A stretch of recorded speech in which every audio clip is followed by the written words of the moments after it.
오늘 이재명 대표님 그 1심 선고가 생각보다 지금 중형이 나왔어요. 1년에 집유 2년 나왔는데 일단 저희가 잘 이게 좀 이 의미를 잘 해석을 못 하겠어요. 네. 변호사님이시니까 네, 좀, 먼저 네. 징역 1년에 집행유예 2년이라는 것은 네.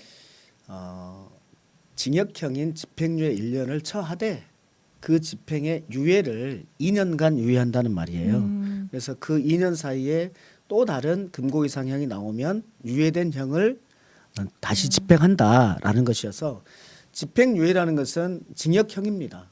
징역형인데 그 징역형을 2년간 유예한다라는 네. 의미입니다. 그래서 이거는 징역형입니다. 그래서 우리 흔히 어떤 그 법률 효과가 결정되는 벌금형이야 아니면 금고 이상형이야. 네. 특히 공무원들 같은 경우는 금고 이상형이면 자격이 상실되잖아요. 그쵸. 그때 금고 이상형에는 이 금고는 징역은 강제로 노동을 시키는 것이 징역이고 금고는 자유형이긴 하지만은 강제로 노동은 시키지 않는 것 정치범들한테 하는 금고형이거든요. 네. 금고 이상형이면은 금고 징역형 이렇게 해당되기 때문에 이 집행유예도 징역형의 집행유예할 뿐이기 때문에 금고 이상형에 해당되는 것이다. 라는 것입니다. 일단은 이제 지금 그 지지자분들께서는 유죄냐 무죄냐로 이제 가늠을 했는데 지금 일단은 이제 무죄가 아닌 유죄로 판결이 난 건데 이게 이제 지금 1심이잖아요. 그 2심과 이제 마지막 대법원까지 가는 일정은 어떻게 될까요?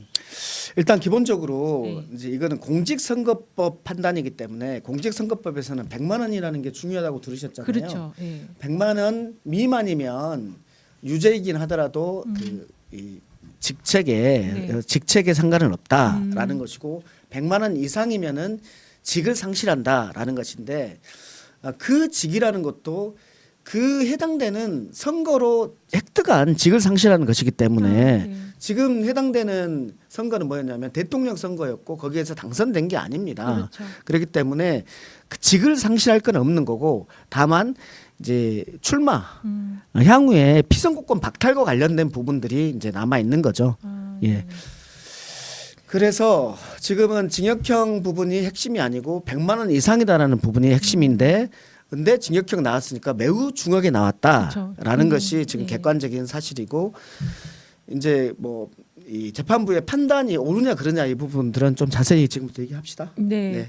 일단은 지금 많은 분들이 현장에 오늘 계속 아침부터 일찍 많은 분들이 나가 계셨는데 잘 납득을 못 하실 것 같아요. 일단은 지금 유죄가 나온 그 첫 번째 이유는 이제 김문기 씨를 아냐 모르느냐 그 인지의 문제로 저희는 알고 있었는데 그거가 일부 무죄, 일부 유죄 뭐 이런 식으로 나온 것 같은데 그 내용이 어떤 건가요? 그러니까 우리 흔히들 이제 알고 있는 거는 김문기 씨를 몰랐다라고 네. 한 부분에 대해서 이거는 알았다라고 네. 판단한 것이다 이렇게 그렇- 보이는데 네. 그게 아니고 조금 더 구체적으로 얘기하면 기소가 된 부분이 김문기 씨를 몰랐다라는 부분이고 몰랐다에 해당되는 모르지 않았다라고 해당되는 부분들이 쭉 열거가 됩니다. 네. 그 중에서 골프를 쳤다에 대해서 이제 우리 대표님은 골프를 치지 않았다, 골프를 친 기억이 없다라고 한 부분에 대해서 골프 친 사진이 있기 때문에 골프를 쳤다.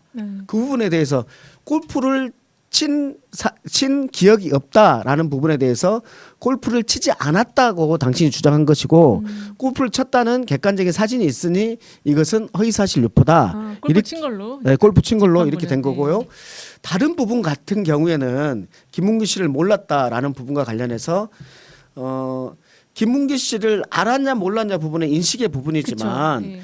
김문기 씨를 몰랐다는 부분에는 검사는 어떻게 주장하냐? 김문기 씨를 몰랐다는 부분에는 김문기와 이러저러한 교류 행위를 한 적이 없다라고 주장한 것으로 치환을 해서 기소를 한 거예요. 네. 그런데 대표님 같은 경우는 뭐 하위 직원이었다라는 네. 표현이라든지 뭐 이런 것들을 통해서 그다음에 뭐 임명장을 줬다라는 네. 것을 통해서 교유 행위는 있었다라는 것을 스스로 인정한 것이다. 그렇기 때문에 이 몰랐다라는 부분이 다시 얘기하면 몰랐다는 부분 그 자체만으로는 유죄가 아닙니다. 네. 왜냐하면 구체적인 어떤 행위에 대해서 허위의 사실을 얘기했을 때가 허위사실 유포고 내가 기억이 안 난다. 이것은 허위사실이 아니란 말이에요. 네. 사실이 아니라 인식의 영역이잖아요. 네. 근데 검찰은 김문기를 몰랐다라는 주장은 김문기와 어떠한 교유 행위가 없었다라는 것이라고 이제 주장을 하는 거예요. 네. 예, 주장하는 거예요. 그게 검찰 측 주장. 검찰 측 주장인 거죠. 거기에 대해서 이 판사는 그걸 그대로 받아들이는 거예요. 그렇죠. 몰랐다라는 것은 인식의 문제가 아니라 교유 행위가 없었다라고 한 것으로 보인다. 그러면 교유 행위가 있었냐 없었냐를 보자라고 네. 했더니 하위 직원이라고 표현한 것이라든지 상장을 수여한 것이라든지 네. 이런 거 봤을 때 교유 행위가 있었다라고 스스로 인정한 것이다. 그렇기 때문에 이건 허위 사실을 말한 게 아니다라는 네. 거고 그 중에서 골프 친 사실이 없다. 골프 친 기억이 없다. 부분에 대해서는 골프 친 사진이 있는데, 있다. 네. 그렇기 때문에 골프 친 기억이 없다라고 한 부분은 허위다라고 한 거예요. 굉장히 이게 지금 들어보니까 법 기술이 작용한 것 같은 느낌이에요. 왜냐하면은 원래 검사는 교유가 있었다로 그거를 공소장을 만들어야 될 것 같은데 교유가 없었다로 지금 공소장을 만들었거든요. 예, 그게 좀 잘 납득이 네네네. 이해가 안 됐거든요. 근데 의원님 말씀 들어보니까 거꾸로 집어 넣어가지고 그 기존에 있던 여러 가지 그 활동에 대한 부분은 또 대표님이 인정하는 부분도 있었잖아요. 그렇죠. 임명장은 줬기 때문에 줬다 그랬고, 네. 요거를 다시 이제 교유가 있었다로 판사는 판단하게 끌어냈다고 보여지네요. 그러니까 이제 기본적으로 네. 결론적으로 이 부분과 관련해서는요. 우리가 누구를 안다고 하면 내가 이은영 소장님을 압니까 아시죠? 모릅니까? 아시죠? 알죠. 우리 네. 이 방송을 하고 계신다는 그렇죠. 것도 네. 그리고 과천에 사신다는 것도 그렇죠. 내가 압니다. 네. 근데 그 외에 이분이 저 결혼을 했는지 안 했는지도 모르고 그렇죠. 형제관계가 어떻게 됐는지 모르고 그렇죠. 그리고 조금 더 구체적으로는 어떤 부분에 대해서 어떤 생각을 가지고 계시는지 그런 라든지 이런 것까지는 모릅니다. 모르죠. 그래서 네. 저 같은 사람들은 무수히 많은 사람들을 만나는데 이름을 안다는 것을 안다고 해야 되는지 얼굴을 봤다는 걸 봤다고 해야 되는 것인지 한번 술 한 잔 먹었다고 제가 그 사람을 안다고 해야 되는 것인지 이 맞아요. 안다는 거에 대해서는 너무나게 천차만별입니다. 맞습니다. 네. 근데 이렇게 대표님 입장에서 중요하게 걸린 이 사안과 관련해서 이 사안으로 이 사람을 이렇게 깊이 아느냐 모르느냐 부분에서 그렇게까지는 모른다. 그렇죠. 하위 직원으로서 알았을 그렇죠. 뿐이다. 그렇죠. 라고 했을 뿐. 그리고 상장도 주었고 이런 정도의 사실은 안다. 근데 대장동과 관련해서 이 구체적으로 이 사람이 어떤 일을 했는지에 대해서는 모른다. 이런 취지란 말이에요. 그렇죠. 이게 안다라는 게 예. 이게 굉장히 스펙트럼이 넓어가지고 사실은 근데 우리가 정치인들의 경우는 그냥 대충 다 안다고 표현을 많이 하죠. 왜냐면 안 그러면 섭섭해하니까. 그렇죠. 예. 그렇죠. 그 다니다가 얼굴이 약간 익숙한데 그렇죠. 그러면은 안채를 안다고. 합니다. 먼저 예, 합니다. 그렇죠. 쌩까고 가면은 엄청난 도피난이 쏟아집니다. 맞아요. 뿐만 아니라 이런 경우도 있습니다. 저쪽에서 잘 있었어요 이렇게 얘기한 경우가 있습니다. 전혀 모르겠습니다. 네. 그럼에도 불구하고 예. 그렇죠. 예, 잘 계셨죠? 이렇게 하고 넘어갑니다. 왜냐하면 저 사람은 서운해할 것이기 때문에. 그렇죠. 예. 근데 어쨌든 지금 재판의 과정이었기 때문에 조금 더 이제 저기 시장이셨을 때 했던 그런 행위들에 대해서는 모른다고 할 수가 없는 상황이니까 안다고 한 건데 그걸 이제 교유 행위가 있었다라고 참 교유 행위도 여러 가지잖아요. 그러니까요. 네. 여기에서 골프와 관련해서 해외에 가서 골프 친 사실이 없다. 골프 친 기억이 없다. 이렇게 이제 말씀하신 건데 네. 여기에 대해서 골프 친 사실은 이 사진으로 보니까 있는 거 아니냐 이런 거거든요. 우리가 어떤 행위를 안 했다. 골프를 치지 않았다 부분하고 골프를 친 기억이 없다 부분하고는 또 다른 거예요. 그렇죠. 네. 골프를 쳤으면은 그 동반자들을 항상 다 기억합니까? 다 기억 못해요. 다 기억할 수 없잖아요. 네네. 골프를 친 한 사람, 핵심적인 한 사람이 있었다면 예를 들면 유동규일 수 있겠죠. 유동규, 김문기랑 같이 쳤다는 건데 유동규는 기억날 수 있어요. 근데 유동규가 누구를 데려왔었지? 이건 기억 안 날 수 있습니다. 그렇죠. 이제 직접적으로 소통하지 않으면 그게 그냥 어쨌든 뭐 그냥 안면이 있는 정도지 그거를 이렇게 교육했다라고 표현하면 어렵지 않나요? 예, 그래서 네. 이제 여기에서 이 김문기와 관련된 부분과 관련해서는 김문기와 골프 친 사실이 있는데 이것을 자기가 그 기억이 없다고 한 거에 대해서 알 수 있었다라고 판단하고 있습니다. 그 재판부는 딱 그렇게 얘기하고 있어요. 재판부가 주관적 판단이라고 표현하기 좀 안 좋은 이렇게 좀 이렇게 돼 적절하진 있습니다. 않은데 예. 공식 일정에서 벗어나 피고인과 함께 골프를 친 사람도 김문기와 유동규뿐이므로 함께 골프를 친 행위는 기억에 남을 만한 행위로 보인다. 이겁니다. 네. 기억에 남을 만한 행위로 보인다. 그러니까 유동규가 누구를 데려왔는지에 대해서 기억을 했어야 된다. 이 의미입니다. 그래서 지금 어쨌든 이게 저희가 근데 이미 판결이 난 상황이기 때문에 이제 뭐 결론은 지금 이재명 대표님은 이제 즉각 항소에 들어가시는 걸로 이야기를 하셨고 수긍하기 어려운 결론이다라고 반응을 하셨거든요. 이게 지금 항소 들어가면 공선법이기 때문에 공직선거법은 조금 빠르게 진행된다는 얘기도 있고 그렇지 않다라는 얘기도 있는데 이게 어느 정도의 시간이 항소하는데 네, 그거는 기간이. 결국은 운시 규정이기 때문에요. 네.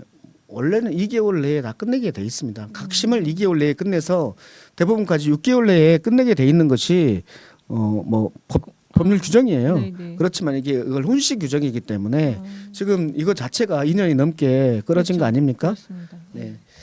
그리고 또 하나 이제 우리 유죄 판단 근거가 나온 게 네. 백현동 것도 같이 좀 일부가 예. 판단됐더라고요. 백현동 건과 관련해서도 네. 이 대표님이 백현동 건과 관련해서 직무유기라는 협박을 내가 당했다. 네. 나와 우리 직원들이 직무유기로 협박을 당했다. 그래서 했다라는 부분이고 네. 지금 재판부 판단은 협조 공문을 보냈을 뿐이고 직무유기라는 구체적인 표현을 없어요. 없다? 예. 그러니까 협박이라는 구체적인 사실이 없다라는 거거든요. 그렇죠. 근데 그건 그러니까 내가 느끼는 거잖아요. 근데 생각해 보세요. 네. 우리가 그때가 그 박근혜 정권 때였고 맞아요. 박근혜 정권 때 이 부동산을 활성화시키기 위해서 정말 허가를 많이 내주라고 얼마나 했습니까? 맞아요. 여기 또 콕 찍어서 했다고 얘기도 예, 들었어요. 그때 콕 찍어서까지 네. 했고 이것과 관련해서는 우리 그쪽 그때가 미통당인가요? 네네. 새누리당인가요? 그쪽 당 네. 국감에서까지 지적했던 맞아요. 네. 이런 사안입니다. 국무회의에서도 네. 거론했다는 얘기죠. 국무회의에서 네. 했고 그리고 공문에는 근데 협조를 요청했어요. 여기에서 나 직무유기로 당신을 걸 거야라든지 이렇게 구체적으로 쓰여지지 않았는데 네. 구체적으로 협박당했다라고 나는 생각했다라는 것인데 한번 생각을 해보세요. 국토부에서는 협조 공문을 보냈어. 근데 외부에서는 국회의원은 압박해. 네. 국무회의에서도 압박해. 그렇죠. 이런 걸 가지고 국토부로부터 협박을 당했다라고 인식되는 것은 너무나 당연한 거 아니에요? 그렇죠. 네. 우리가 이건 좀 다른 차원의 문제입니다만은 성희롱이라든가 이런 거에서 주관적인 입장에서 내가 성희롱이라고 느끼냐 안 느끼냐 그게 이런 부분이 중요하죠. 큰 것이라든지 네. 협박은 구체적인 해악의 고지인데 그 구체적인 해악의 고지를 문서로 써야지만 됩니까? 그 외부에 있는 다른 많은 정황들을 종합적으로 그 판사들 너무나 좋아하는 그 종합적인 거 그렇게 판단하면 공문은 이렇게 써져 있고 협조해 달라고 써져 있고 그다음에 그때 구체적인 정책들은 계속해서 허가를 내라는 것이었고 그렇죠. 그리고 국회의원은 국감에서 지적을 했고 국무회의에서도 나왔고 이것들을 일개 시장이 성남시장이 협박으로서 느껴서 이것을 받아들이지 않으면은 나 직무유기로라도 나를 걸 수 있겠네라고 느꼈다는 것인데 그렇죠. 이걸 가지고 허위다라고 하는 것이 너무 과하다. 저는 진짜 무죄해야 되는 당연한 사건인데 그렇습니다. 지금 재판부가 너무 이상하다. 결론은 그렇게 갈 수밖에 없는 상황인 것 같고요. 지금 소리가 조금 작다고 하시는데 일단 저희가 마이크를 조금 더 입에 가깝게 가겠습니다. 일단은 지금 이재명 대표님이 지금 백현동 사건은 성남시장 때 사건이어서 지금하고 그때하고는 위상이 완전히 다르잖아요. 지금은 이제 대선 후보까지 하고 당 대표를 2번이나 하신 그 위상과 그 성남 기초단체장들의 위상이 좀 조금 죄송한 말이지만 국토부나 이런 데서 계속 이렇게 뭐 공문 보내고 그러면 상당히 좀 뭐랄까 이렇게 신경이 많이 쓰이지 않나요? 신경 쓰이는 정도가 엄청 아니라요. 신경 쓰이잖아요. 협조 공문이 왔는데 네. 거기에 대해서 응하지 않으면 그들이 너무나 좋아하는 교부금 있지 않습니까? 그렇죠. 행안부 교부금 맞습니다. 이런 거 다 잘리고 그러는데 네. 심지어 전에 뭡니까 그 코로나 때 네. 코로나 때 지원금 있잖아요. 네. 지원금 행안부에는 주지 마라 그랬는데 행안부에 좀 주지 마라 그러는데 지자체에 준다고 그럼 그 금액만큼은 교부금에서 빼겠다. 그렇죠. 라고 한 정권 아닙니까? 맞습니다. 이게 그렇게 우리 중앙부처가 맞아요. 무섭고 깡패예요, 솔직히. 그런 상태에서 협조공문 단순한 협조공문이었을 뿐인데 그것을 협박으로 느낀 거는 네가 과한 거다라고 하는 것이 지금 네. 지금 재판부의 판단 아닙니까? 그렇습니다. 그래서 이게 지금 좀 시간이 지난 한참 많이 지나는 그 시절에 이 사건이 다시 이제 지금 거론이 되고 있는 것도 좀 사실 저는 기가 막힌 게요. 납득이 잘 안 이게 돼요. 대통령 선거 때 네. 나왔던 말들이잖아요. 대통령 선거 때 지난 대통령 선거 때 나왔던 말들이고 네. 24만 7,077표 네. 정말 0.7%로 적게 졌던 자기의 상대방이었던 정적을 이렇게 제거하려고 하는 거예요. 그렇게 했던 윤석열 대통령은 정말 그 선거 유세 기간 동안에 선거 운동 기간 동안에 정말 얼마나 많은 거짓말들을 했습니까? 맞습니다. 맞아요. 진짜 정말 얼마나 많은 했어요. 거짓말들을 네. 했습니까? 네. 거기에 대해서 기소했습니까? 안 했죠. 기소 안 했잖아요. 네. 당선된 대통령은 불소추 특권을 가지기 때문에 기소되지 않아요. 네. 그러면 그 부인은 기소할 수 있잖아요. 그렇죠. 그 부인의 거짓이라든지 그 장모의 거짓이라든지 이런 거에 대해서 기소했습니까? 전혀. 거기에 대해서는 검찰이 막았잖아요, 다. 그렇죠. 네. 안 했잖아요. 그래서 저는 지금 그 한동훈 대표가 뭐 무슨 재판을 우리가 협박하니 어떠냐 하는데 한동훈 대표 지금 꽃놀이피 하는 것 같죠. 지금 이 구조가 그래서 잘못됐다는 겁니다. 검찰은 이재명의 한마디 한마디는 탈탈 털어서 기소하고 네. 그리고 대통령의 한마디 한마디는 기소될 수 없는 형편이고 그리고 대통령 주변의 부인의 행동들과 그런 것들에 대해서는 기소할 수 있는데 불구하고 기소 안 하고 특히 한동훈이 뭘 했습니까? 고발 사주에 그렇죠. 핸드폰을 안 까고 있는 거 아니에요? 기건 아직도 안 까고 안 까고 있는 거 아니에요? 네. 그렇게 해서 자기네들은 증거 인멸하고 그리고 기소하지 않고 그리고 명백하게 지금 사진이 나온 것도 있는 거 아닙니까? 그렇습니다. 네. 명백하게 500만 원 줬다라는 진술과 사진과 이 모든 것이 있음에도 불구하고 이것도 대통령 선거 때 한 거 아니에요? 그렇죠. 이거는 김건희 여사가 배우자가 기부행위를 한 거잖아요. 그렇습니다. 그 경선 배우자의 시기. 기부행위잖아요. 네. 경선 시기에. 경선 시기에. 예. 지금 김혜경 여사에 대해서 경선 시기에 10만 4천 원을 가지고 6명한테 밥 샀다는 것으로 150만 원을 한 정권 아닙니까? 네, 맞아요. 그러면은 김건희 여사가 500만 원을 줬다라는 것이 사진도 있고 명백하게 진술도 있고 이러면 빨리 기소를 해야죠. 그러니까. 근데 그거 기소하지 않고 그냥 네. 넘어갔어요. 그래서 검찰권이 공정과 정의를 현격하게 잃었다. 이건 말도 안 되는 짓거리를 하는 거다라는 부분이에요, 지금. 그래서요. 네. 우리 지금 저 이거 보면서 위기의 민주주의라는 다큐멘터리 있었어요. 전에 룰라. 네네 맞아요. 그 80%의 지지율이 있었던 룰라 대통령을 기소해 가지고 감옥에 갔게 했던 사건인데 네. 그 같은 경우도 결국은 검사와 그다음에 언론이 결국 그렇게 만든 겁니다. 검사들이 이 기소권을 공정하고 형평에 맞게 사용하고 있는지에 대해서 정말 하늘을 가리지 마시라. 네. 그리고 한동훈은 지금 본인의 증거부터 까라. 본인이 그 증거를 안 까므로써 그 지금 법조 현장에서 어떤 일이 벌어지고 있냐면 법무부 장관도 지금 당대표도 맞습니다. 자기 안 까요. 핸드폰을 안 까서 네. 증거를 제출하지 않는데 왜 우리가 깝니까? 라고 하고 있습니다. 지금 일반인들도 핸드폰은 절대 비밀번호를 알려주면 안 된다라는 걸 이제 상식처럼 다 알고 있는데 그거를 바로 법무부 장관을 했던 한동훈 지금 대표가 알려준 내용입니다. 왜 이런 부분에 대해서 네. 언론은 그러면 이재명의 기소된 내용과 비교되는 네. 윤석열 대통령의 거짓말 내용들 이런 거에 대해서는 왜 비교를 안 합니까? 그렇습니다. 어? 이게 지금 국민의힘에서는 특히 이제 한동훈 대표가 이게 이제 확정될 경우에 민주당이 뭐 434억 원을 물어내야 된다라는 취지 자꾸 이거를 자꾸 얘기를 하는데요. 그 역도 거꾸로도 마찬가지 아닙니까? 지금 국민의힘도 새빨간 그 대통령의 거짓말로 인해서 똑같은 지금 상황에 처해 있는데 남의 당 얘기할 때가 아니지 않을까요? 저는 검사 출신 대통령과 네. 검사 출신 대표가 지금 우리나라 정치를 쥐락펴락하면서 정치가 아니게 돼버렸다라는 말씀을 드립니다. 네. 그래서 우리가 지금 세계에서 정말 옹비해야 되는 시기고 정말 이 대변환의 시기에 정말 해야 될 것이 너무나 많은데 지금 이걸 알았냐 몰랐냐 이 싸움을 하고 있고 그것도 한쪽 야당 대표에 대해서 너 알았어 몰랐어 이걸 가지고 야당을 171석의 야당을 야당에다가 500억을 뭐 물게 할 수 있어 없어 망하게 할 수 있어 없어 이렇게 하고 있는 겁니다. 이게 윤석열 대통령의 국정 기조인 거예요.